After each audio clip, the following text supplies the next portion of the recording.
What's going on? What's going on, ladies and gentlemen? Welcome to the podcast, the weekly podcast. This is Inside Storyline Podcast right here on Inside the Storyline YouTube channel.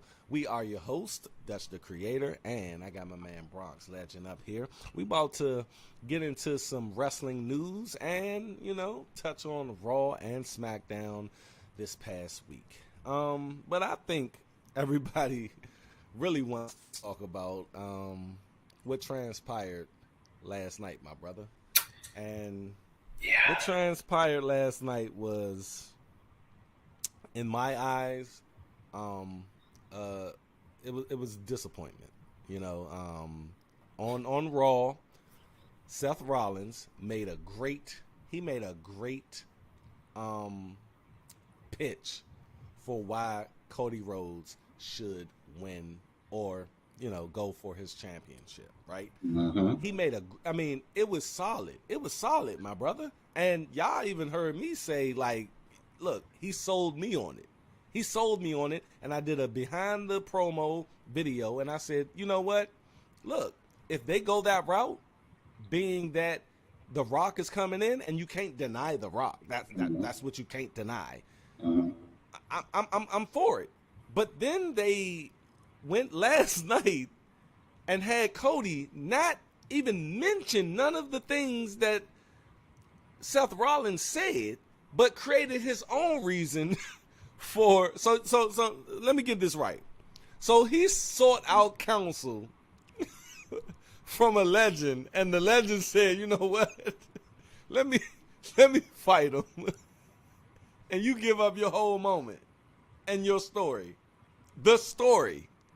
Bruh, let me just ask you how you felt about last night. On the surface of things, I can understand why the wrestling community is highly upset. Okay. Um, all Cody's been talking about is finishing the story ever since he came in. Um, last WrestleMania didn't happen. He won the Royal Rumble as well, and challenged Roman, came up short. And then here comes WrestleMania again. We're expecting him. Okay, you won the Royal Rumble for the second time. Obviously, we're finishing the story, and that was my mentality after he won the Royal Rumble, because I said, well, they're not going to let him win it again because it's going to go to CM Punk. So they let Cody win the Royal Rumble, and I said, all right, we're finishing at WrestleMania. And then last night happened. Even as a wrestling fan, when you hear the Rock's music hit, you're excited. Yes, no matter what state of mind or story, whatever, you are excited. Yes. Point blank is simple. Yes. But also when I heard his music hit, I said, damn. Damn, Cody. Damn. Again, on the surface of it, I was like, I felt bad for him because I said, yeah, you're not finishing the story at WrestleMania. You're going to go and challenge Seth Rollins, a man that you beat 3 times already. Ooh. And this is probably going to be number 4, which let me tell you, even after, because I got in the title, Roman Reigns buries Seth Rollins. Yeah. Like, after Roman Reigns just demolished anything Seth Rollins ever did, is doing, and the belt, he shits on, man, he took a Vince McMahon shit on that belt. Hey, Roman Reigns just said, I get paid more than him. Like, he's my little brother. My little brother, right. He said, you want workhorse money or you want tribal chief money? God damn. And after saying that, if I was Cody Rhodes, I'd be like, bruh, I can't go out there and, like, not challenge him for the title. And then he said, I ain't even gonna beg you. If you want that him. Hey, bruh, what the fuck, man? Like you said, okay, when you hear the Rock's music, it's over. It's like, and it was a surprise. I did not look at y'all Discord. I said, because I was in the office last night. I was like, working and shit. So I was like, I'm not gonna fuck with it until I fuck with it. And I was surprised, bro. Like surprised. Yeah. Like I did see Zoe say, "Poor Cody" or something, right? Yeah, but I stayed off Discord until I finished the show. Because I said, Zoe, well, they'll go all out. I said, I ain't gonna sleep. I said, all right. I know. At least I know Cody is there. Okay. Yeah. And the rest of the time, I was just like, all right. And then when he said, someone who knows you very well, I'm like, as soon as and then you hear, once you hear, if you smell, like you said, like, bruh, like you're gonna, but after it settles in, and did you see Cody's face? Yeah. I think he tried his best to be for the team last night, bruh, but his face, bruh. Yeah. I don't even think it was planned for him to look back in that aisle, man. Like, tell me your emotions when you're looking at Cody get hugged, Brock like, I play it. What was going through your head, bruh?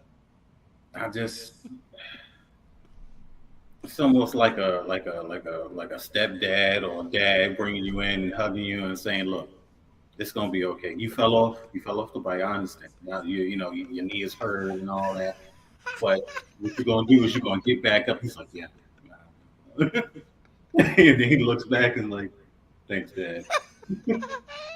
I needed that pep talk." But you see. I'm sorry. I do not want to laugh with my man. That's why this shit is so fucked up.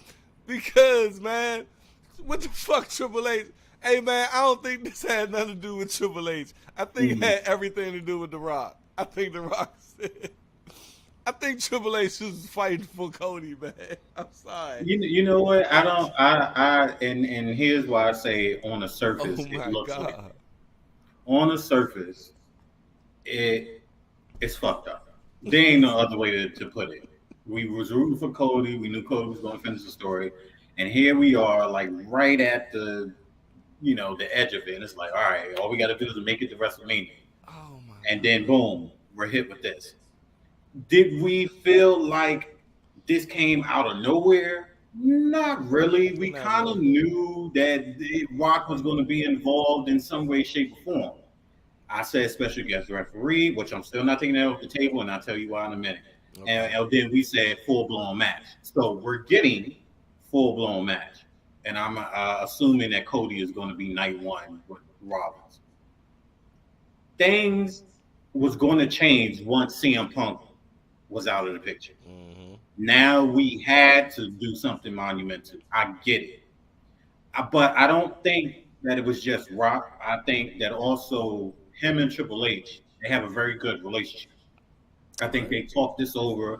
They said, man, all right, so how do we do this? How do we thread everything together without shitting on Cody? And this is why I say on the surface. This is what they come up with? No. But like, have Cody go out there and like bring you in and you hug him and he exit the ring. Because that was Cody's endorsement to say, I support what's going on. But I feel like there's a big piece of this puzzle that we don't know, that they know backstage. What The Rock said to Cody in that ring, it was something about, look, I appreciate you doing this. This is temporary.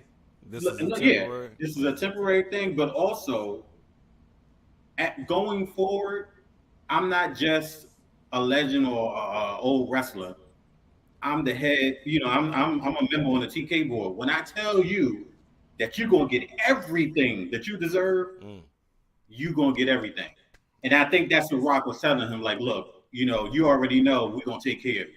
Everything you can imagine, you're going to get it. And I think that's what Cody was like, okay, all right, I got you.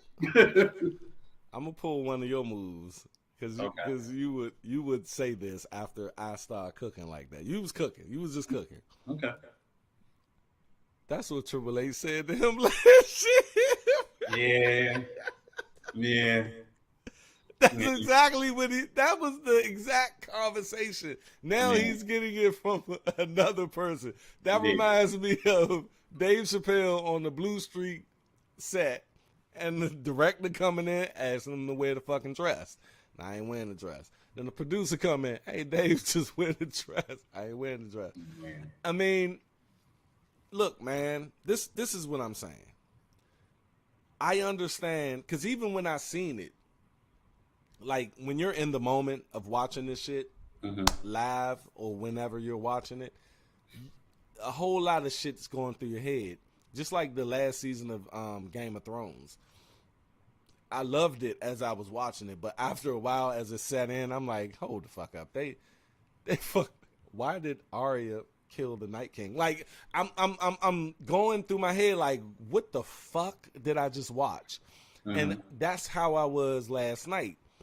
I was like, oh, okay. All right, they having Cody endorse this. That's the best thing to do. Oh yeah. Have Rock come out. He passed. All right, why are we mad? If Cody ain't mad, why are we mad? And then afterwards, I'm like, that just didn't seem right to me. It just didn't seem right. and I understand what you're saying about Triple H and Rock. They probably was brainstorming and everything. But I even think Cody was involved in the brainstorming of it, because I think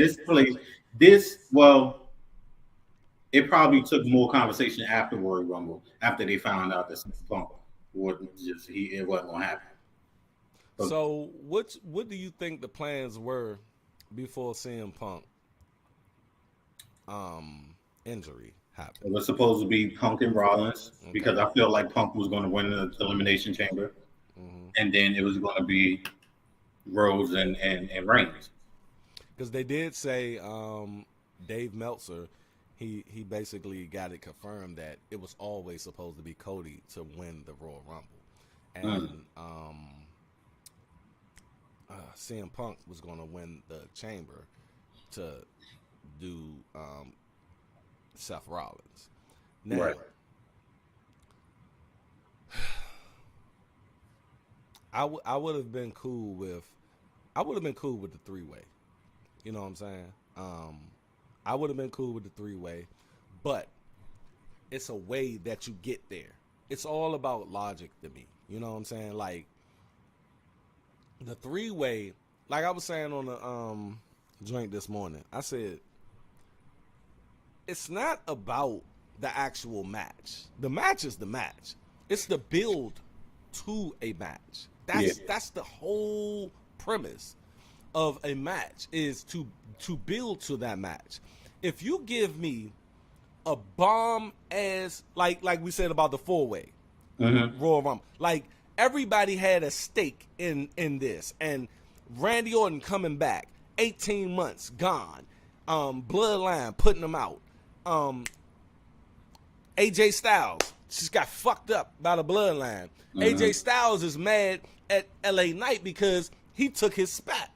LA Knight mad because the Bloodline interfered in his match. Like, it's so much storyline, hence the storyline in these matches, to where the build-up is great. I don't give a fuck about the match. The build-up is great. So if you could have given me a bomb-ass, and they have 6 weeks? You give me a bomb-ass build-up to Rock versus Cody versus Reigns, and you can incorporate our thinking into it. Like, hold on. Cody could be like, hold the fuck up. I've been here 2 years. 2 years I've been waiting for this. Rock, hold on. And Rock come out like, look, I got to protect my bloodline. And Roman like, y'all fight over it. I'll be back. You know what I mean? Like, for real. Like, they could have did this with no problem. They convoluted this shit to the point where we're just confused. Like, why would you go this route with. Matter of fact, you had a bomb-ass reason in Seth Rollins. You're going to bury him. You're going to have Roman come out and tell people, Roman Reigns going to tell people you're wearing your wife's fucking clothes and you call yourself the man. Like, come on, man. Why would you do this, bruh? Look, it's beyond me. But like you said, we have quite a bit of time for Cody to turn around and say, you know what? Fuck it. I can't do that. I can't let you just take my moment again. I'm gonna have to. It's gonna have to be a 3-way, and then hell, I'll beat both of y'all, and it is what it is. I think that's where they're gonna have. I mean, because what I see Triple H and WWE doing, especially in the last couple of months, is putting feelers out there. The reason they put Seth out there is to see what the internet wrestling community is going to say about what happened. Right. And I think they thought that we ain't fuck with that, right? Which overall we didn't fuck with it. Y'all, you seen the comments on my video. Like, they were like, fuck that. No, he needs to fight fucking Roman, right? Yeah. So I think they took that and said, okay, how about we have Cody go out there and introduce The Rock? And I think that was a blunder. Like, we shouldn't have done that. And I think over the next couple of weeks, they are going to I feel they're going to have to pivot. They're going to have to make that a 3-way. They're going to have to, bro. We're not at WrestleMania yet, and anything can change. We talk about Daniel Bryan. They just knew people were going to be psyched that Bautista came back. Yeah. They just knew that. Come back, bam. And with they switched up everything in weeks, bro. Like, and gave Daniel Bryan his fucking moment. Like, yes. Like, that was the moment. In my heart, bro, I believe WWE and Triple H is going to give us our finish the story moment. What's your take on that? Okay. I agree that they're probably going to have to do something so they don't get booed, because, like you said, the comments right now is not exactly the greatest. Don't get me wrong. People are excited to finally see Roman versus The Rock. Yes. But not at Cody's expense. So I like how you put that. Yeah. So they're probably going to have to do that 3-way. As much as I don't want that, it's needed. It's fucking needed. But Reigns and Rock is going to have to run that back just one-on-one at probably SummerSlam or something, because we need that. Let me tell you something about Roman versus Rock. Okay. Even if they didn't give you a storyline from now to WrestleMania, their family history is so deep within wrestling. You really don't even, you could take pictures and moments of stuff from their whole family and bring it back down to them, and you would see what they're fighting for. I don't think Rock should challenge for the belt. I think he should solely challenge for the head of the table. Let Roman keep the belt. How about this? Because they're talking about this Netflix, right? Mm-hmm. How about first day of the year on Netflix, The Rock, Roman Reigns. That's the name of the show. Rock Roman. That's going to get people to sign up for Netflix if you ain't had it. Like, it's coming January 2025. Mm-hmm. Rock Roman. Main event. The event. What do you think about that? As having that be the Rock Roman one-on-one.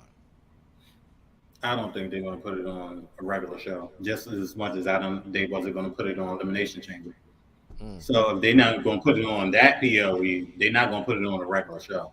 It's going to have to be a SummerSlam or WrestleMania, something big, even a Royal Rumble. But I think it will have to be next year's. It will have to be next year's WrestleMania then. Well, no, we can go SummerSlam. That's what I'm saying. If they only say that if they put Cody in the 3-way, then let Rock and Roman run it back at SummerSlam. Cody wins the belt, goes up to the sunset, and faces his adversaries. But who do Cody pin at WrestleMania in the 3-way? Roman. Got to be Roman. Got to be Roman. It doesn't make any sense for him to pin Roman. That's true. Yeah, that's true. Has to be Roman. Let's talk about just outside of Cody Rhodes. We've been waiting for this moment forever, bruh. The Rock, Roman Reigns, in the middle of the fucking ring. Yeah. And did you see the extended clip after the show? Yeah. I've been looking for it. I didn't know they put it up. I put it in the Discord. Oh, okay, cool. We look. I mean, because The Rock was talking about making magic in Magic City and all of this, and then he hit the "If you smell like." I thought he was going to hit on the Cody gave me his moment, but nah, he ain't mentioned that. But what was your thoughts about seeing that moment, bro? Like, did Reigns look scared to you?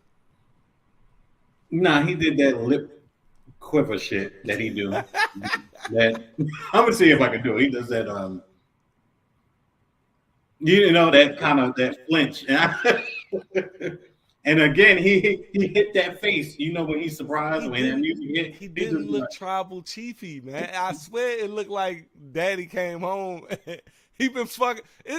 He looks like the kid who been fucking up at home, doing shit, smacking motherfucking brothers, and then Pops walk in the house, and you like,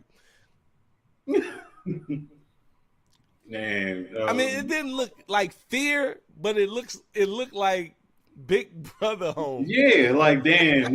When you get out, no, they ain't even telling me you was coming home today. Gotta go in here and sweep these floors, man. Because Roman got the best facial expressions in the game. Yeah, ever. Like, when that music, he was like, "Oh shit, nigga, why you gonna do this?" I ain't know you was talking to that dude. Now he know how Jay felt when Roman music hit. That's how it is. It's like, oh shit, that's Big Goose right there. That's big Goose. Big Goose was in the building. God damn. I think the best moment of that was when the camera, and they doing some good camera work, man. Yeah. When the camera was behind Rock as he looking, and then he pans the Roman, and the camera is on his back, and we're seeing what Rock is seeing, and then boom. Yeah, that was the money shot, man. Yeah. There was some really good angles there. They knew what they were doing. They planned that out perfectly. Do you think it should have been some dialogue, or was you cool with? No. Okay. No. That's perfect right there. All we just need to let that marinate, and we're gonna think about what they could possibly say to one another. Oh. Yeah. There's gonna be lots of videos and stuff out there. It's gonna be like, yo. What do you think the conversation in the ring? Okay, I'm trying to figure out why Rock, because I'm all about the why. I'm trying to figure out why Rock is going. Okay, we know about the head of the table, right? But why and why now? And people are saying that Rock has to have a bomb-ass explanation to take Cody's spat. They got to, They got to have something to where, sort of like Seth Rollins. Like when Seth Rollins came out last Monday, and when he said, "Hear me out," I was like, I don't want to hear you out. My man don't need to be going for that belt. He don't fuck with you. He beat you 3 times. Like, for real. Nothing we need to listen to. But when he started the talk and he said what he said, I'm sitting up here like, he got a fucking point. Yeah. So The Rock has that, because he has to address the elephant in the room. He just can't go straight at Roman. How do you think he's going to handle that? Again, I don't think if he challenges for the belt, it'll really surprise me. But I don't think Rock wants that belt. I don't think he wants to challenge for the belt because he knows that's the code. Right. This is strictly family business. This is what this is. I think that's what he's going to present it as. Okay. And I think we'll kind of feel okay in a way when we know that it has nothing to do with that title that Roman has. It's like, all right, cool.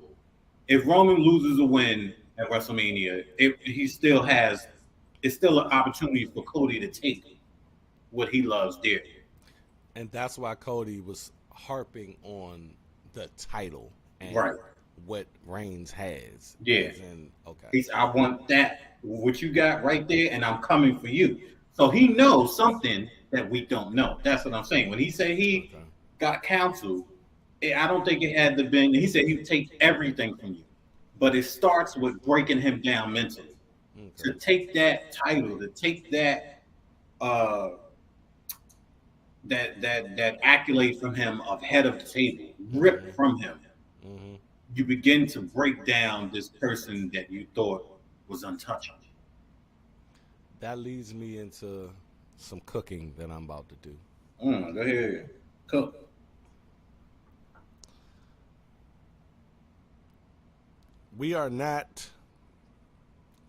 This is not far-fetched, and I think this may happen.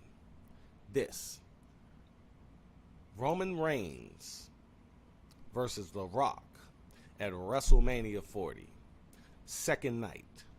Cody Rhodes versus Seth Rollins, night 1. Cody Rhodes wins against Seth Rollins, night 1. He holds that belt, and he puts that belt. He's proud of what he did. Then Damian Priest's music hits. Damian Priest comes down, and Damian Priest beats him. He cashes in his motherfucking Money in the Bank right then and there. And we all say, damn! Just like his daddy, he only held that title for a couple of motherfucking minutes, and they took it away from him. And Cody is sitting there like, fuck, I had the belt. I had it. And Damian Priest is now your heavyweight champion of the fucking world. Night 2, The Rock, Roman Reigns, going for it for about 12 minutes. Then Roman Reigns spears the fucking Rock. He's done. 1, 2, 3. Reigns get up and take the fucking mic and say, look, fuck that. I am God. I just beat God. I just beat Big Bro. I just beat Big Oos. Matter of fact, whoever want this belt, come down here now. He's on sky fucking high. Like, his ego is so fucking big. He asks anybody who wants a shot at this belt right now. I ain't finished. They talking about I work part-time. Fuck that. Come on down. And Cody Rhodes fucking music hits, baby. Cody Rhodes come down. He's fucked up a little bit. He's like, fuck that shit. I'm going to finish my story. He's saying that as he's fucking coming to the fucking ring. I'm going to fuck that. I'm finishing my story today. He gets in that ring. That bell rings. Cody is getting fucked up by Roman Reigns. He's getting fucked up for 5 minutes, straight up getting killed like Brock Lesnar did him in the first match. He's getting killed. He's getting fucked up. We like, damn, shit, he's not even going to win this shit. And then out of no fucking where, he builds this fucking Hulkamania type fucking vibe in his fucking heart. Bam! Hit that man with the crossroads. Hit him with the crossroads again. Hit him with 5 fucking crossroads. Sikoa comes. He tries. Bam! Jey Uso come out. Bam! Bam! Bam! Help him out. Everybody who ever got fucked over by the bloodline, Randy Orton, AJ Styles, LA, everybody comes out and say, fuck no, we're not going to have this time. He hits him with another fucking crossroads. 1, 2, fucking 3, my nigga. Woo! Bruh. You can't book that. Damn! You were cooking. And in a perfect world, oh my God, you can see that. It's no holes in that, bruh. Like, everybody will fuck with it. Yeah, no, I'm not saying that because everybody's for Cody right now. So they will take anything that's going to put Cody on top and over Roman. And you get all of what you need. We get Seth riding out in the sunset, going to get fixed. We get Money in the Bank cashed in. Damian Priest, we've been waiting for that. Cody still wins he wins 2 championships. He wins both championships in both nights. That's a hell of a story. The next night, we get Rock and Roman. We get Roman beating Rock. We get Reigns' ego sky high. We get Randy Orton, everybody. It has to be a fucking like moment, my nigga. Bruh, I just booked WrestleMania 40 to make everybody happy. Look, I ain't said in a perfect world that would be it. But you don't think they're gonna do that?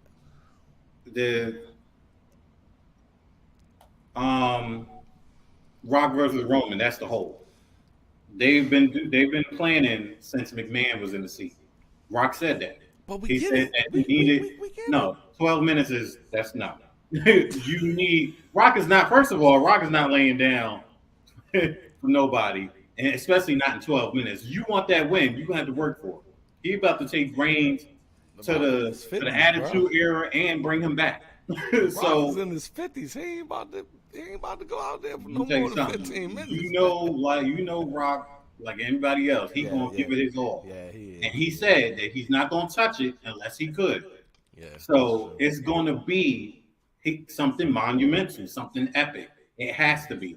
Now he did work through a torn fucking exactly for 25 minutes. Yeah, we ain't never seen Rock no matter what. 10 years ago, exactly. But no matter what match Rock came back for a little bit or whatever, he ain't never half-assed it, and it ain't never been 5 to 10 minutes either. It's been a match because he's gonna give the fans what they want. If this particular match has been in the work for years. Those other matches is more like, hey, how about a WrestleMania? Hey, how about a pop-up or whatever? All right, boom, boom, boom. But this one is special to him. So that's why I said they're not just going to be like, all right, boom, 12 minutes, and then you out, and then we go ahead and bring Cody. So I don't see them doing that. Okay. That's why I said they have something brewing. They sat down, all of them together, sat down, and they're planning something because they knew that going this route, they were going to get some flack, and then there was going to be some backlash. They got that. They got something. We're not seeing it, but they got it. Because I always thought of WWE having a group of people who just scours the internet, who just watch the internet. You have to know that, okay, this is WrestleMania 40. This is a pivotal moment in wrestling history. You have to know your audience. You have to, and that's what we used to say about Vince McMahon. He's just he's not in touch with reality. People know what's going down. And if anybody can do this, I believe Paul Levesque can do this. You have to. Cody Rhodes has to finish that story this year, Jan. I'm sorry, it cannot be next year. It cannot be in SummerSlam, because you, like I said, the Seth Rollins explanation was great, but y'all dug yourself a different hole, and I don't think they'll do that blindly, bruh. Like, I don't think they'll do that blindly. I think before The Rock came back, period, I think it was always supposed to be Cody Rhodes wins, Cody Rhodes goes to WrestleMania. Now, I don't think they did that, or when The Rock came, they took away from that. I think they just added to that, or put some roadblocks to that. Yeah. I agree with you. It can't be this black and white, bro. It cannot be this black and white. My man walking out of that ring, looking back at The Rock, and everything's theatrical. Look, he whispers something in his ear. They know everybody's going to be asking what he whispered in his ear. That is the setup to later on when Cody Rhodes like, fuck this shit. What you said in my ear was bullshit. Yeah. It's gonna. I don't know, bro. But the question is, how?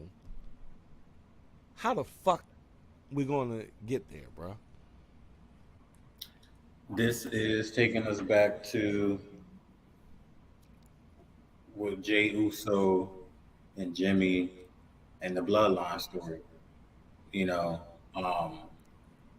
we were trying to figure out. Go, I see you guys coming in. Please make sure that you hit that like button. Hit that like button. That helps the algorithm push the video to new possible subscribers and people to watch the show. My bad, brother. We were trying to figure out where they were going. How do we get back to Roman and Cody? And our GPS went around the world, but we got back here, and then that shit said rerouting again. So say rerouting. There was a plan. Make a U-turn. Right. Make a U-turn at WrestleMania. there was a plan then, all the way till now, and then I think because some of the chess pieces moved, then now there's another plan. So again, on the surface, this looks fucked up. But Rock, Triple H, and Cody and them backstage, they know something that we don't. There's a moving part that we can't see that's going to bring this full turn. WrestleMania, I don't think is going to be what we think it's going to be. I think there's something missing there that is going to shock us. Ooh. Yeah, there's something there. I'm in agreement with you, and I don't think they're tone deaf at WWE right now. It's more of we got Real Clip said, I wanted it to be Cody versus The Rock versus Roman Reigns, or Cody and Rock versus Roman Reigns and Solo and Jimmy. Jey Uso comes out and help Cody and The Rock. We don't need no tag teams. No. I like that idea. Probably for SummerSlam, because SummerSlam is more tag teamy. You know what I mean? If you think about it, they do a lot of tag team big matches at SummerSlam, but this needs to be. I mean, we want. See, it's two matches that we want. We want Cody versus Reigns, and then we want Reigns versus Rock. but we only have one night to do that. Yeah. That's what made me come up with that scenario of, you know, Reigns being that egotistical person where he loses everything. You see what I'm saying? Like, this needs to be the night that Roman Reigns lose everything. Even when it's over, they pan the Solo and Jimmy, and they like, and Paul like, and that's when you can start his babyface run. Can Roman Reigns character be a babyface? No. You don't think so? They hated him as a babyface. Man, it's not gonna happen. But that's what. Okay, Rocky die. Like, remember, like, The Rock was straight up heel, hated. They hated his ass, and then they say, you know, a babyface is just as good as his heel run. You see what I'm saying? I think he can be a tweener, not a straight up Cody Rhodes. Yeah, no, he could never go full Captain America. He's gonna have to be right in the middle, because right now he's generating full Thanos, and I can't see him saying, you know what, I'm gonna save the world and wear that flag proud. No. Look at that. There ain't nothing Captain America about it. He just looked like, I wish a nigga would. Like, and he just said it last night. Cody has morals. I'm like, damn. Yeah, he was like, I don't do none of that. I make tribal chief money. I ain't got to do shit but show up. You know, so a tweener he can get away with. Yeah, but you know what? I say that because I don't mean to cut you off. I say that because Bailey put a tear to my eye last night. Like, they pulled it. I'm like, oh my God, oh shit, yeah. Like, Bailey is a baby face now, and she's talk big shit. Yeah. And she fat as a mother. Oh my goodness gracious. Hey, bro, why did they let us see them drawers up under that motherfucker? Oh you know what? I said she wore them pants for a reason, because she needs to let that thing. If she pop out of real pants, it's so fat it can't hold it in. I said, I see what she has on up under that, and I know it's just ass. Yeah, it's just ass all ass, and oh my God, Bailey. Yeah, Bailey is so thick. God damn!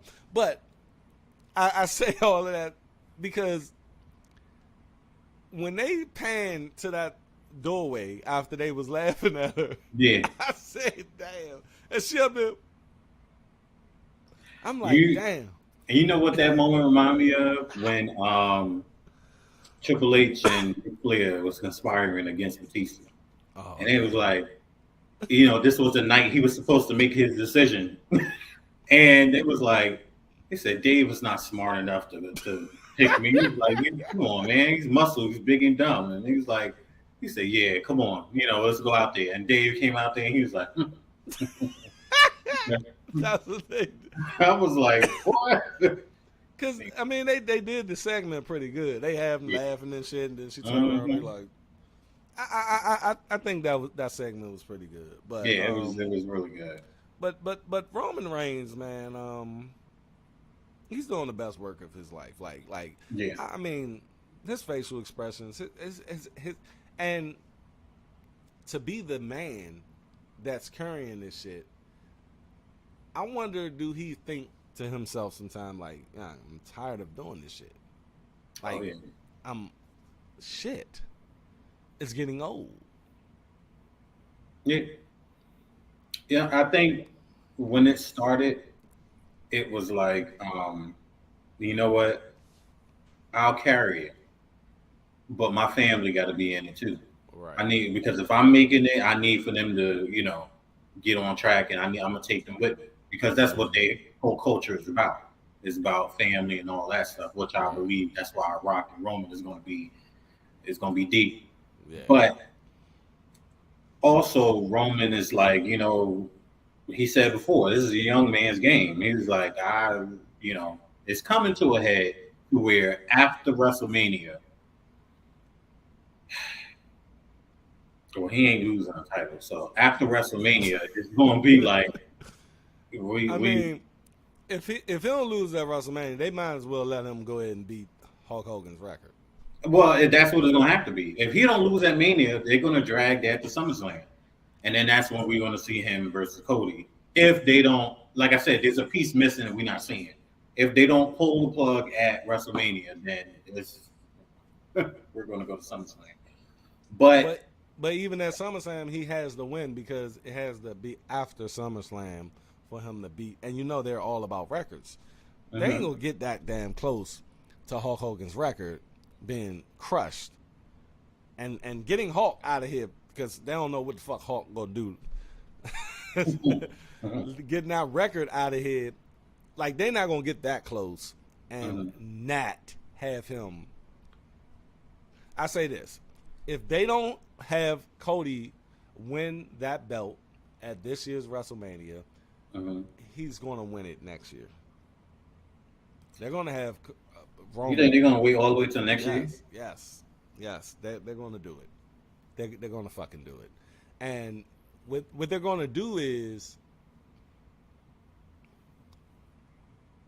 have Roman either fight more or be gone more. Either or. Yeah, that's what it is. It has to be because you can when Cody lost last year, our minds were going haywire. We didn't know what the fuck, how the fuck, when the fuck, right? Right. And the way they stretched that shit was, and we're back here, like we're literally weeks before WrestleMania, and we're still on Cody's side. The thing is, you have to be very, very creative in the way you handle Cody Rhodes. Let me tell you something, my brother. If they wait until WrestleMania, and I know it sounds cliche, if they wait until WrestleMania 41 and give Cody Rhodes that belt after Roman Reigns now had it almost 5 fucking years. Almost 5. That shit is unheard of, bro. Unheard of. Yeah. Like, what? After 5 years, Cody Rhodes walks in, and look, the only person that won 3 fucking Royal Rumbles, not in a row, but just 3, is Stone Cold Steve Austin. Yeah. Imagine Cody Rhodes winning 3 Royal Rumbles, and this could be the conversation that you said he's having, like with The Rock or Triple H, like, bruh, you're gonna get everything. We just signed a fucking $5 billion Netflix deal. We just sold the company to fucking Endeavor. Like, we have The Rock. Like, this is way bigger than you, bruh. But I guarantee you will be the biggest fucking wrestling star. You will be number 1 on Mount Rushmore when we're done with you, bruh. WrestleMania 41, he beats Roman fucking Reigns in the middle of that motherfucking ring. 1, 2, 3. You know how much his stock is just gonna fucking go sky high because we're here now. We're gonna be here next year come WrestleMania. So at the end of the day, I'm good with it. Do they wait all the way to 41 because Cody is going to win the belt at WrestleMania. So he's going to be the champion all the way up until whenever. So it's not like we're not going to get more Cody. Right. But we're probably definitely going to get less Roman. Right. Yeah, I'm stomped on this because if it doesn't happen, like you said, at this WrestleMania, do they really go past SummerSlam to get that? See, he's going to be our focus is going to be on this belt and him. He's going to wear that belt like his skin, bro. Like he's going to be prestigious with that belt. Yeah.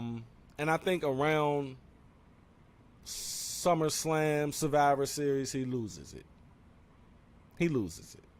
And Survivor Series is after SummerSlam, right?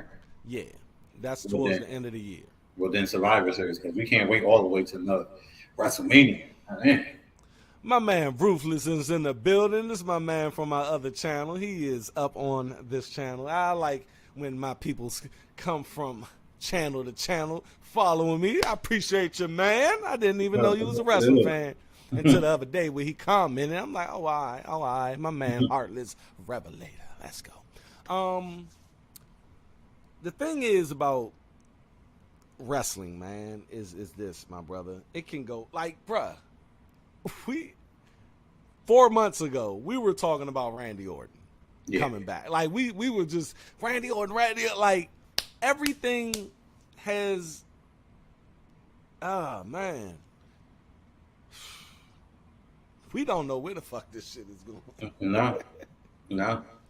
That's why I keep saying there's a piece we're missing and we can't see, but it's there.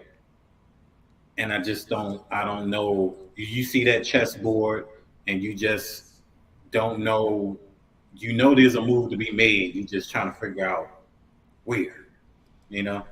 And you know, that's what makes this podcast and a lot of podcasts important, because we get to speculate wildly, as my man Not Sam Wrestling will say. Shout out to Not Sam Wrestling. If y'all don't watch him, please watch him. He is a great just orator, like or commentator on wrestling, like or anything. Like the guy is good. I'm trying to, mimic myself off of him. You know what I mean? When I'm doing them behind the promo joints. Now, we didn't see Randy Orton. We didn't see LA Knight or AJ Styles on SmackDown. What's going on with them? No, this SmackDown was all built around the Royal Rumble winners. Okay. And like you said, Bayley had a great spot. Obviously, Roman and them had a great spot. Right. It wasn't really too much that kind of captured you, because I'm still trying to figure out what they're doing with AOP and more importantly, the Pride. I'm just like, now I will say when they come out and they do and they leave that one fist up, it's kind of reminding me of Nation of Domination a little bit. It does, but we got white people.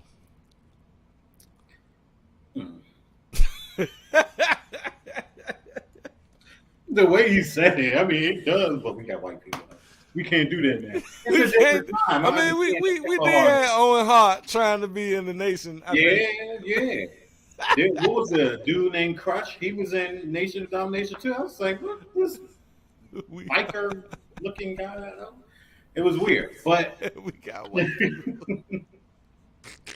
I see white people. Look, they put out the goddamn Black History joint on, and they had like 4 white people up there on NXT and shit. I'm like, you can't. First of all, I don't care if they told you they got some a black person in their family. You just can't put a clearly white person on that poster like that. and say happy, Black History Month. You got 4 white people on that goddamn calendar, man. I mean, on that picture. It's like 2 blonde women on there. Like, we get 1 month. Damn, can we have? We just had that. Hey, bro. I was like, where the fuck was we at? We were talking about the Pride and AOP and all of them. So okay, B-Fab. Yeah, she made an appearance last night. She that I'm not feeling her in this group, young. Well, she been popping up. I see for months now, and I'm glad they did give her something to do besides standing backstage. But and then she fucked up her moment. She clipped up. Yeah, Shorty. Yeah. I'm like, damn, Shorty. Shit, this was your time. Mm-hmm. B-Fab, I just don't see her in this group, or they need to revamp her fucking character.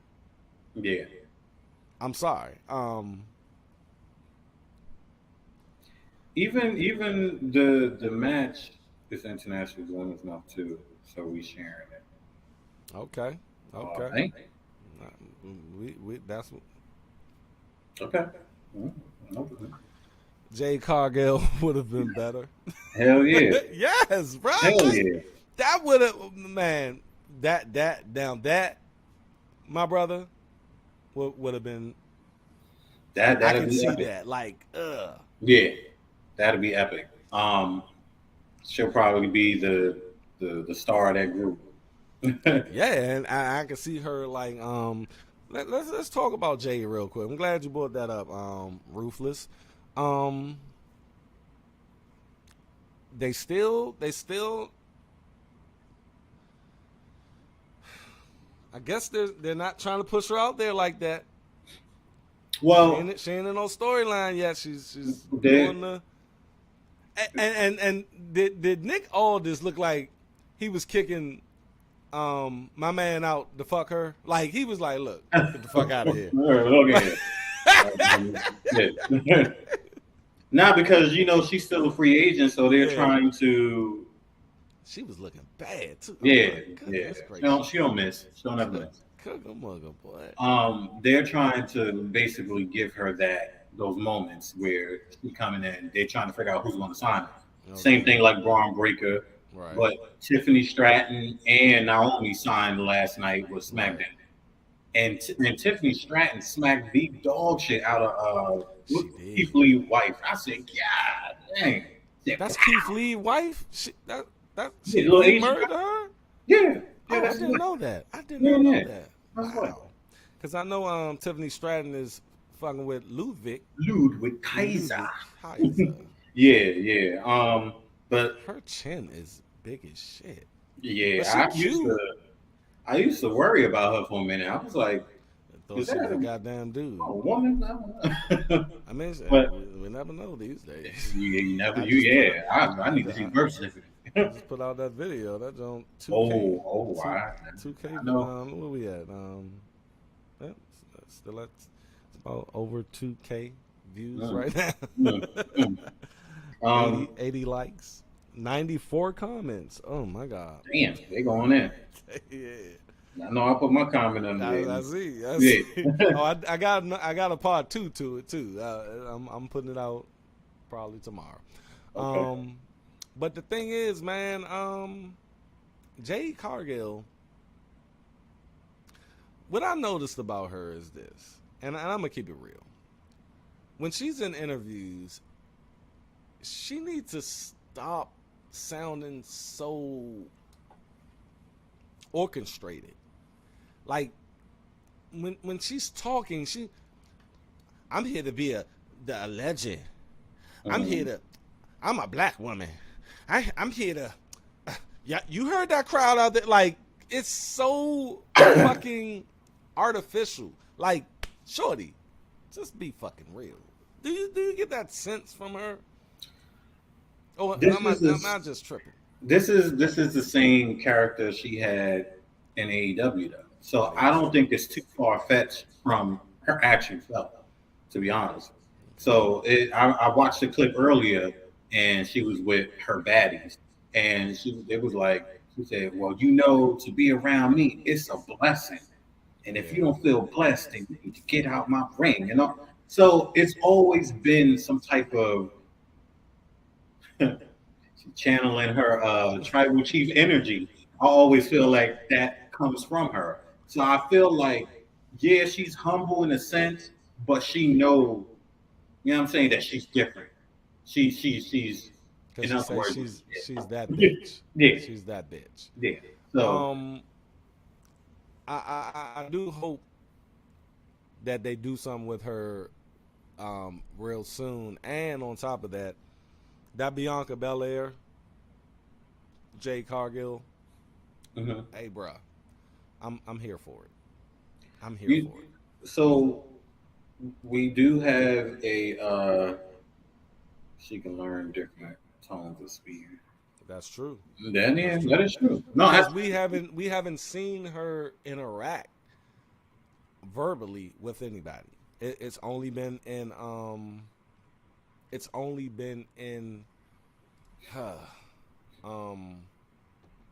interviews or backstage segments and shit.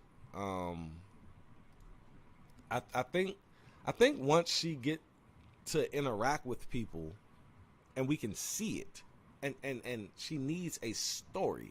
I just want her to have a story. She's been signed for 5 months now. She needs to. They need to get that ball run. I mean, she did a great. And man, fuck all of the people who saying that she didn't do the damn thing in that Royal Rumble. Who the fuck said that? A lot of people online talking about she needs a little bit more work. What the fuck did you want her to do? I'll go fall off a cliff. Man, dude, she did the damn thing. What Royal Rumble were you watching? That was the best fucking. Matter of fact, the women's was more exciting than anything. Yes. She came in there, she did the damn thing. What was y'all expecting? Shorty flexed with Nia Jax on her fucking back. Hey, what the fuck do you want? What you pick everybody up and throw them out the fucking ring? And I do think a storyline is coming between her and Nia. That will be the best one. Yeah. But also Rhea Ripley is without an opponent. And there's Elimination Chamber taking place in Australia towards the end of February.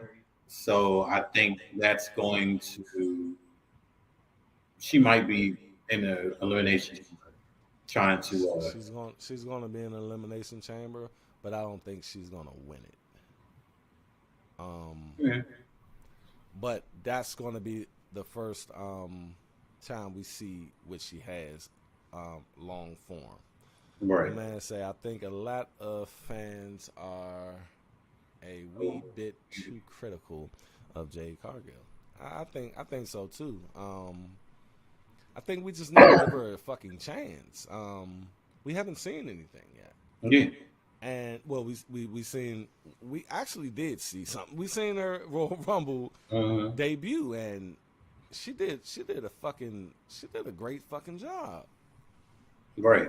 And with Jade's kicks were insane. Yes, the fuck they were. She waited for that jump. That fucking kick. Period. Who used to do that kick? That was that's the Sheamus. Sheamus used to do something like that. Yeah. The bro. So that joint, but remember you kept saying we hope she don't clip up or stumble or something but she did really good. Like B-Fab. B-Fab did the same fucking kick and stumbled the fuck over. Yeah. They're probably like, all right, shorty, you out. We gave you one opportunity. With that B-Fab interaction was giving, and even they did not look. Bobby Lashley looked like he ain't even want her in that motherfucking thing. Nah. It was giving Little Mama, Jay-Z, Alicia Keys. Get the fuck off the stage. Get the fuck,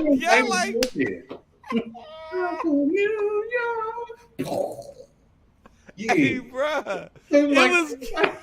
I was getting that vibe like she is so out of place, yeah. Right. And then she try to talk shit at the end of the show. They not even paying attention to. Yeah. I was like, Mm. it's not. You're more hit row. Like you're hit row. What you call the spot was better? What is it? What's the man's? I think they kind of he out there, but they kind of put him to the back because I thought it was supposed to be they supposed to be trying to work on a storyline with him and Ray. Santos and Electra Perez. And that looks like a man. I didn't get that from her, but I mean, she's giving man. Her face hard as shit. But apparently, she was with them in NXT. Yeah. So this is unusual crew that he brought over to face off. Left. You did leave, motherfucker. Everybody left because everybody went to go do their own. Glad to have you back. I never left. Girl, shut the fuck up. Just say I'm glad to be here. Keep it moving. But that spot was more exciting than the AOP Pride spot. I don't know. The thing about it is, with the women's division, I don't want to see Becky Lynch win the belt again at WrestleMania. Absolutely. But I got a feeling that they're gonna have Becky Lynch win that Elimination Chamber match, and I really don't want that. I really don't want that. Give it to somebody else. I would be cool with Jade Cargill winning and going to face Rhea Ripley, but the thing is, I need to see Jade in a long form match to see exactly what her weaknesses are and how she performs in front of a large crowd. Now she's done this in AEW, yes she has, but WWE probably puts a little bit more pressure on their wrestlers than AEW. Because AEW, you just go out there and do your damn thing. Do whatever the fuck you want to do. But here is more structured. Like, you have to be in that spot at that moment, at that time. You know what I mean? And if anything, they were looking at her at the Royal Rumble. If anything, they were probably just looking at that. Like, did she look like, okay, I need to be here now. Okay, I can sense that a little bit, but that's because everybody's focused on that. Everybody was probably doing that. Everybody in that, because Maven, he has a YouTube channel where he's breaking down a lot of shit that I didn't even know. He broke down how a Royal Rumble match is, and he wrote the shit out like, okay, wrestler 1, you go out, you eliminate this person, but you're doing this at this point in this time. And maybe everybody's doing what we're focused on her doing, but we're just focused on her doing it. Right. Everybody's probably like, okay, I need to be here. Okay, I need to be here. Okay, I just kicked that person. Oh, they kicked me. I need to be laying down out of the way for the next person to come in and have their moment. But we were just focused on what Jade was doing so much that it's like, oh, you see it. You see, she looked at Nia like, oh, I need to be here. When we just should have just been looking at the match. What you think about that? No, you're right. When you're that big of a star, they're looking for the tiniest little fuck up with anything you do. So it's going to be close eyes on her. Right. Here's what I wanted to ask you though. So say she wins the Elimination Chamber. Does she go to WrestleMania and beat Rhea, or does she lose? Oh, she has to beat Rhea. Yeah. But that's Rhea's a babyface. I don't care how the fuck you want. That's going to probably. She's going to.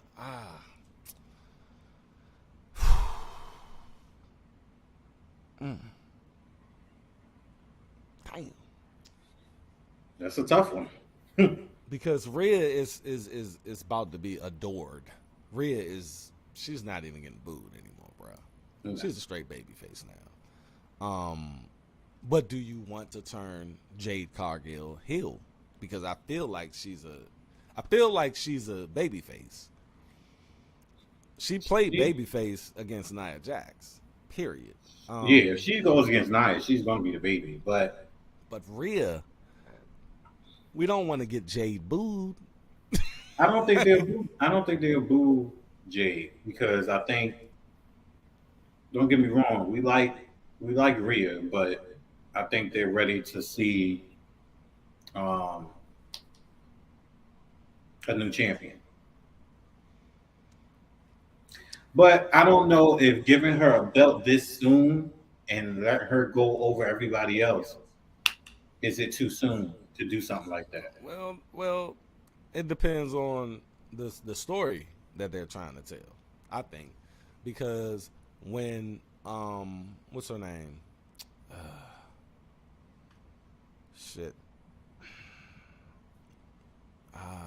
Saraya, or what's her name? What was her name? And damn, what's her fucking name? What's her WWE name? You said Saraya. Saraya. She's in AEW as Saraya, but Paige. Goddamn brain fart. Okay, they said it. Paige. Paige. I'll be right back. Go ahead, keep talking. All right. Paige basically came in and won the WWE Divas Championship from AJ Lee. Like her first coming in, right? So at the end of the day, they were trying to, I guess, tell that story. And they told that story. And I think Jade Cargill, if they really wanted to have an impact on who she is as a wrestler, as a performer, she should, if they have a great storyline for her, if she can win that belt. Yeah. But it has to be a storyline for it. Like, it has to be, bro. Like, you just can't do it just because it sounds good. Like how they did with Bianca. Like, they told a story with Bianca coming for that belt. And when I first seen her in the Royal Rumble, she was not on the main roster yet, but she came to the Royal Rumble, and I was like, who is this girl? Like, whoa. I was like, damn, I don't watch NXT. But I'm like, oh my God. And soon as I seen her, I said, they need to pull a fucking trigger on her.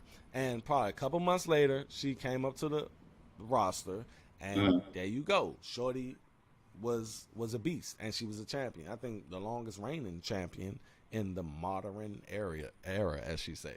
Modern. But see, and I think that's the difference between your Becky, your Bianca, and all of them. They had their time in NXT. Jade is skipping the step. We don't get that. We don't get to get warmed up and used to her. That's true. We are warmed up from her being in the other company. But those were those women. We don't get to see her in action over here against some of the people in NXT and then say, okay, we ready for her to come over this one. So now I think it's exactly. So it's skipping a lot of steps. And it's just like, okay, well, can you put a belt around her this early and expect her to everybody to accept that? And it might be a little backlash too. Yeah, that's what I feel. All right, we're going to end this on something that we only talked about one time, but future developments have already came out about this case. And when I say case, I think everybody understands where I'm going here. Vince McMahon, bruh, and I'm going to cut this out of this. This is going to be a nice conversation. I want this to be a real conversation, okay? Vince McMahon started the WWE after he purchased it for $1 million from his father. Mm-hmm. And he basically monopolized the game and changed the game. And we've all grew up on Vince McMahon, bro. Like, that man has made, look, bro, the only reason I know what a CEO is, or a CFO, like corporate shit, is because of Vince McMahon back in the day. Like, these terms I didn't hear in school. No one told me at home. Like, I watched Vince McMahon on television. I watched this man. We looked at Vince McMahon like a father figure. You know what I mean? Uh-huh.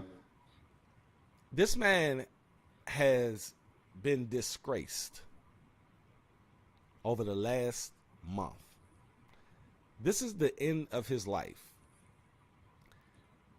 He's been accused of some crazy shit. After hearing all of this shit and processing all of this shit since the last time we talked about it, what are your thoughts on Vince McMahon right now?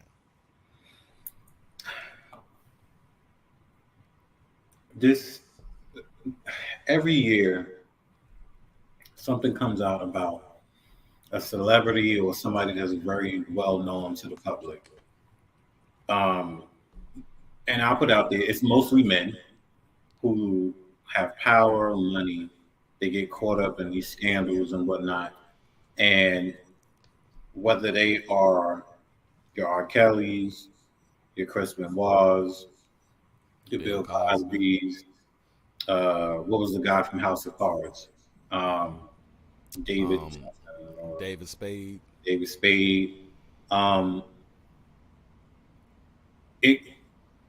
When you look at Kevin Spade. There you go. When you look at these people for what you know them for, you like these people because of the talent that they have, whether it be acting, wrestling, comedian, stand-up, whatever.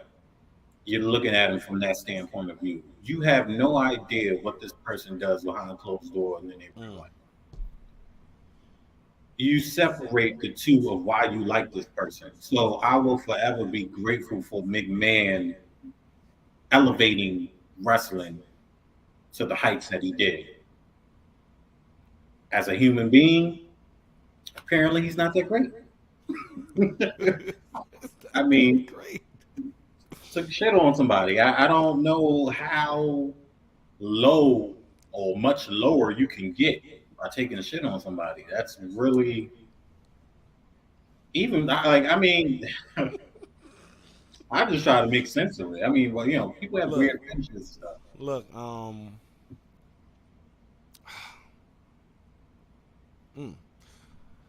man Ruthless comes from my other channel, right? And you've been on my other channel. We're going to start a channel ourselves. And I talk about women's accountability a lot, and and I hold these women accountable. I'm for men. You guys know me. I'm a men's activist.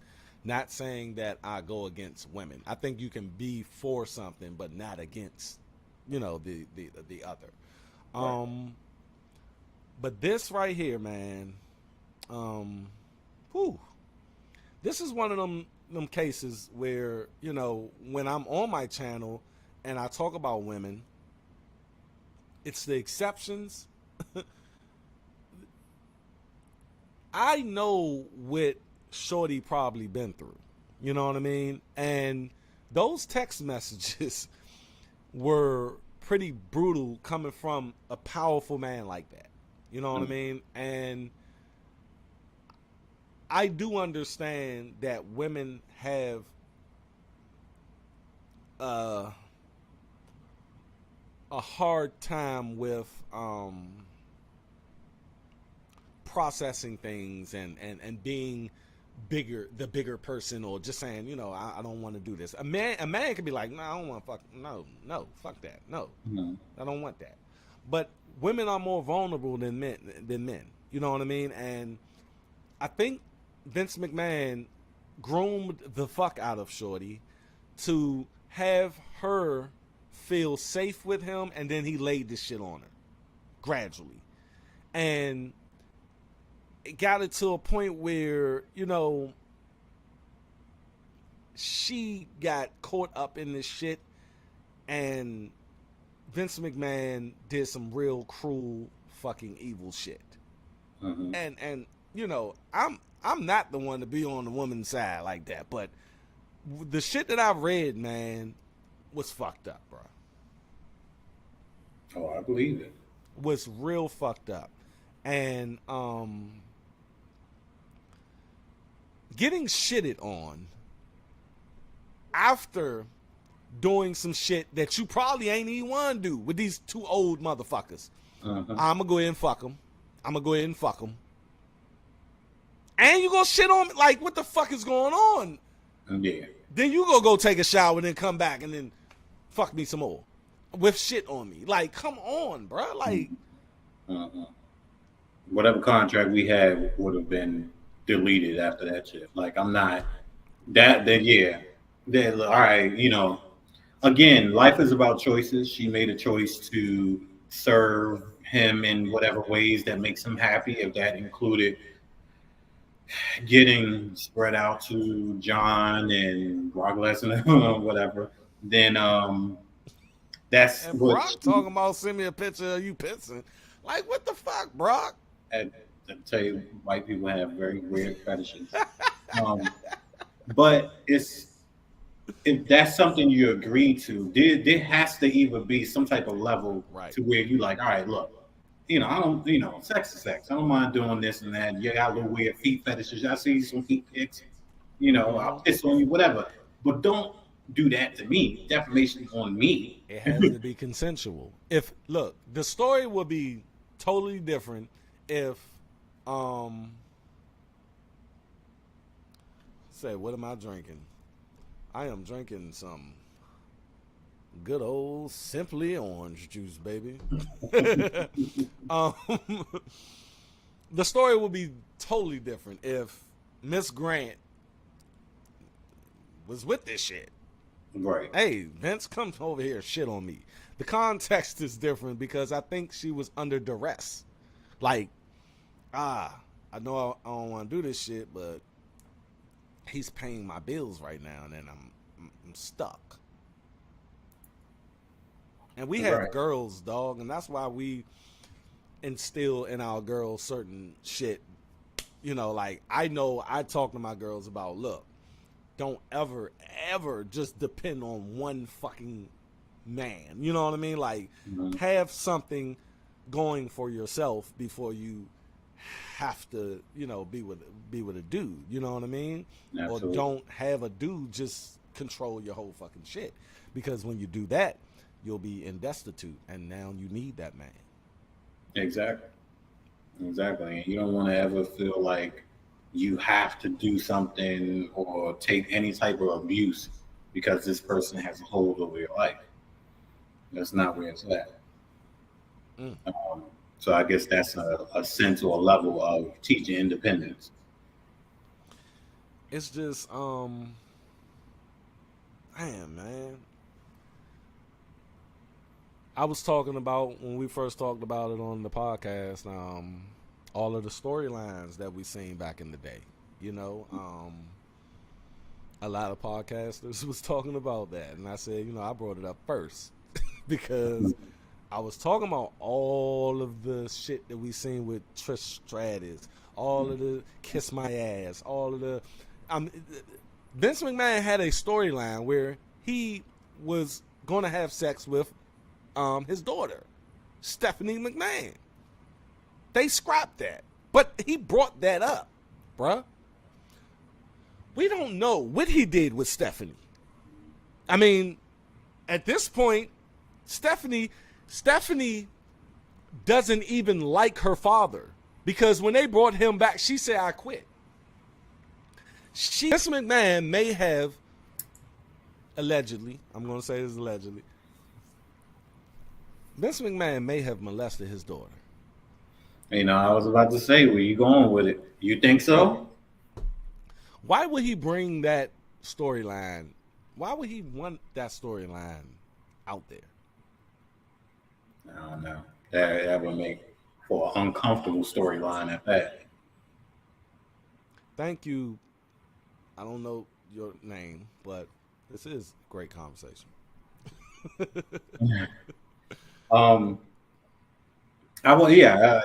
As a father, I don't know why you would want. Yes, he did. Yeah, I do remember Katie Vick. Like, and Triple H. I'm glad he brought that up. Triple H said he did not know what he was going to be doing that day when they just come on to the to this funeral home. And he was like, all right, and he said, you know, that was pretty hard. He said he had to do this shit over and over until they got it right. Like, why the fuck would you tell this man to have sex with a corpse? Oh, that's going to be funny. Now, I'm looking back on all these storylines like, bruh. So some fucked up shit going on with it in his head. So, in a way, I guess we're saying that McMahon projected his weird sex fetishes into the storyline. Yes. And let me tell you, bruh. I said this about R. Kelly in 2015. I said on the show, look, let me tell y'all something. When you have an addiction or you have a compulsive thing going on, you can't hide it for long. It's going to subconsciously bring itself to head in some type, shape, form, or fashion. So a pedophile is going to show his hand in some type of way. A freak ass chick is going to show her hand in some type of way.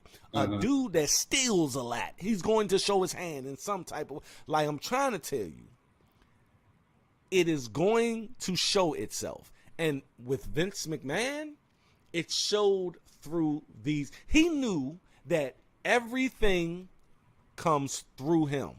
He approves and disapproves everything. He had ultimate power over the WWE.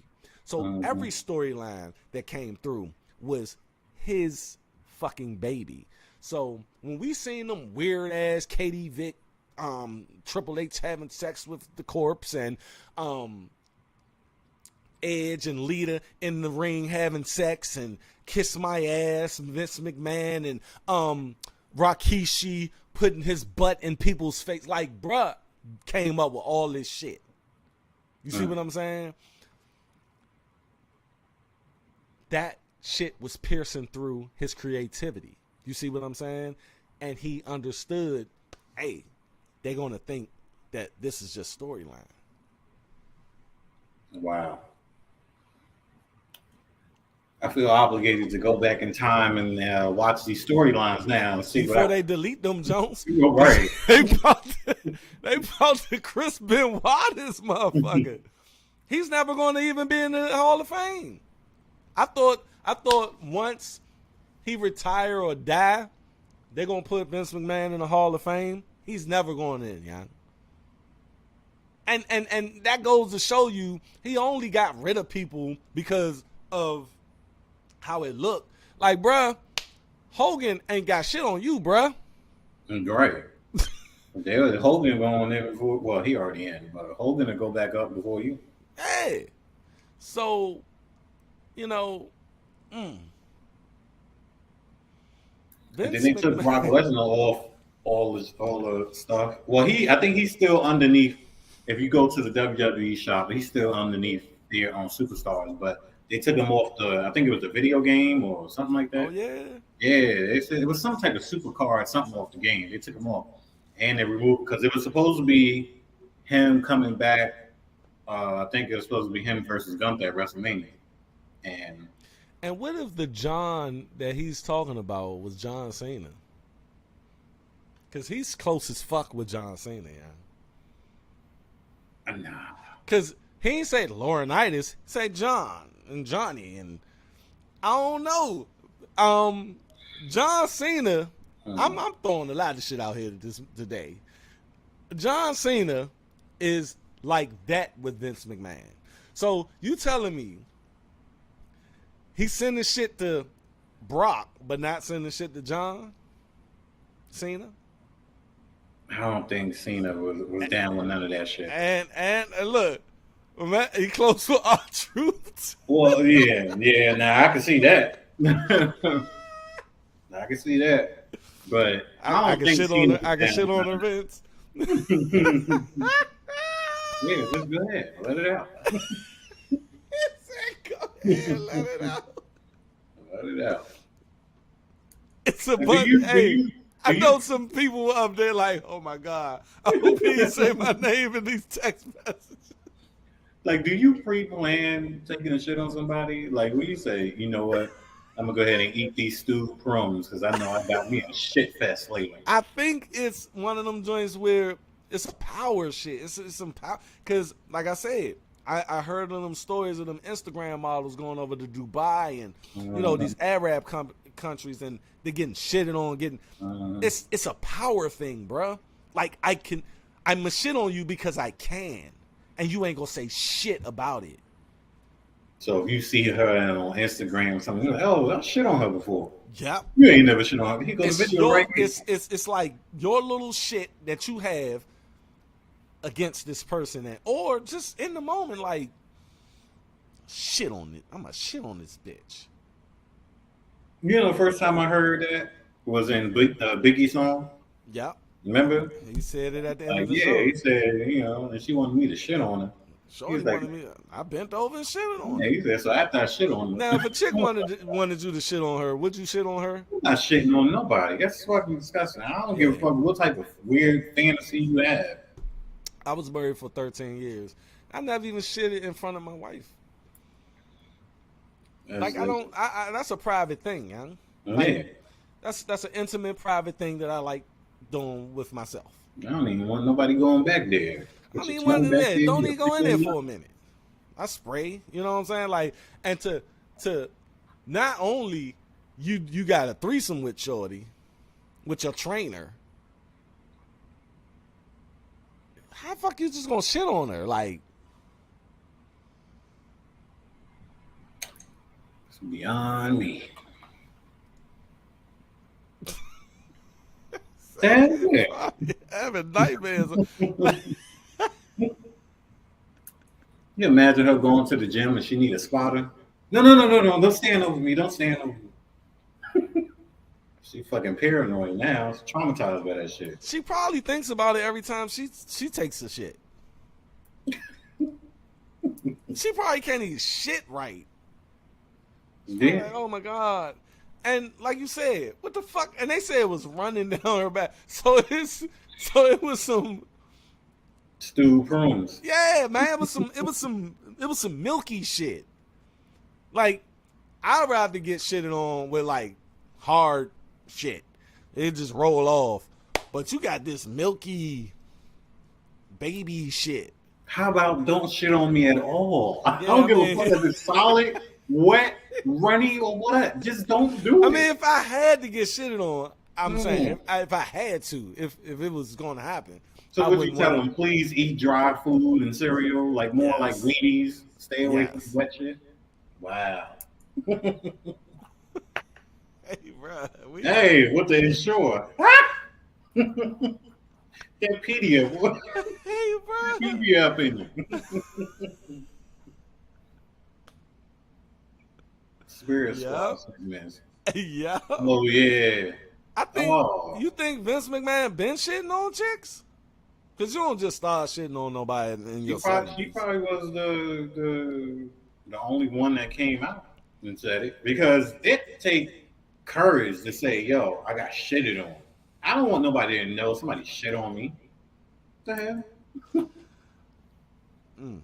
I wouldn't admit I shitted on them. I don't know what the fuck they talking about. Man, look, let me read this shit, because some of the people may not even understand what we talking about. It says, as one example of McMahon's extreme depravity, on May 9th, 2020, this is pandemic shit. Yeah. He defecated on Miss Grant during a threesome. And then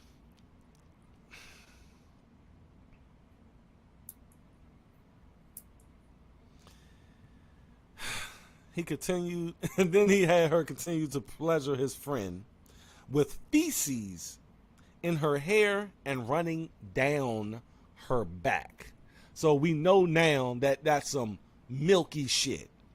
While McMahon went to the bathroom to shower off. So he went to go shower the shit off him. Upon his return from the bathroom, McMahon and his friend, quote unquote, actively resumed the threesome, which lasted over an hour, bruh. An hour. That's a long ass fucking time. An hour and a half. I'm sorry. An hour and a half. While Miss Grant remained covered in Mr. McMahon's filth. Nah. When Mr. McMahon's friend left, his friend was like, I'm out. I bust my nut. He ordered her to stay and continue to sexually gratify him. With the shit still on. With the shit still on her. It's fucking disgusting. At least let her take a shower. Like, what the rum smell like after you shit on? Don't it stink? Like who cleans that shit up? The right. fucking. Imagine you the goddamn housekeeper, and you come into a goddamn room and it's just shit and cum and all this shit on the fucking floor. Nah. He must have been on. He had to been. At 2020, look, man is what, 70 something? 78? I don't know. Yeah. You know, he ain't Viagra days. It probably was hard the whole time he took a shower and everything. Came back. Because what that shit. I'm not so like, what's up? What we doing? Oh my God, man. Vince McMahon is a fucking wow. Oh boy. We did a nice little 30 minutes on Vince McMahon, and we're gonna be putting that out, people. Anything else you wanna comment on, my brother?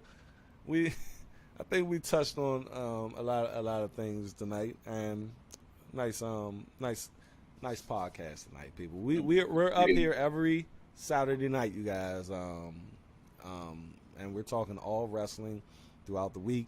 Biggest stories, biggest news. That's what we're here for. Now that Vince McMahon is out of the way, hopefully we can get some bomb-ass storylines. I hope that they do finish Cody's story at WrestleMania. That needs to happen. I feel that needs to happen. Yeah. But appreciate you guys, man. Yeah. We did we covered a lot tonight. Yeah. Oh yeah. I'm gonna let my man Bronxx Legend take us out. Where we can find where you can find the show and everything. All of our social media. So don't forget to follow us on TikTok, Inside the Storyline, Twitter, Storyline Inside, Instagram, Inside Storyline.podcast. Don't forget to click the like button, subscribe, comment in the comment section, tell a friend, and most importantly, don't forget to ring that motherfucking bell. Ring that bell, people, so we can have some potential subscribers. We need to get those subscribers up.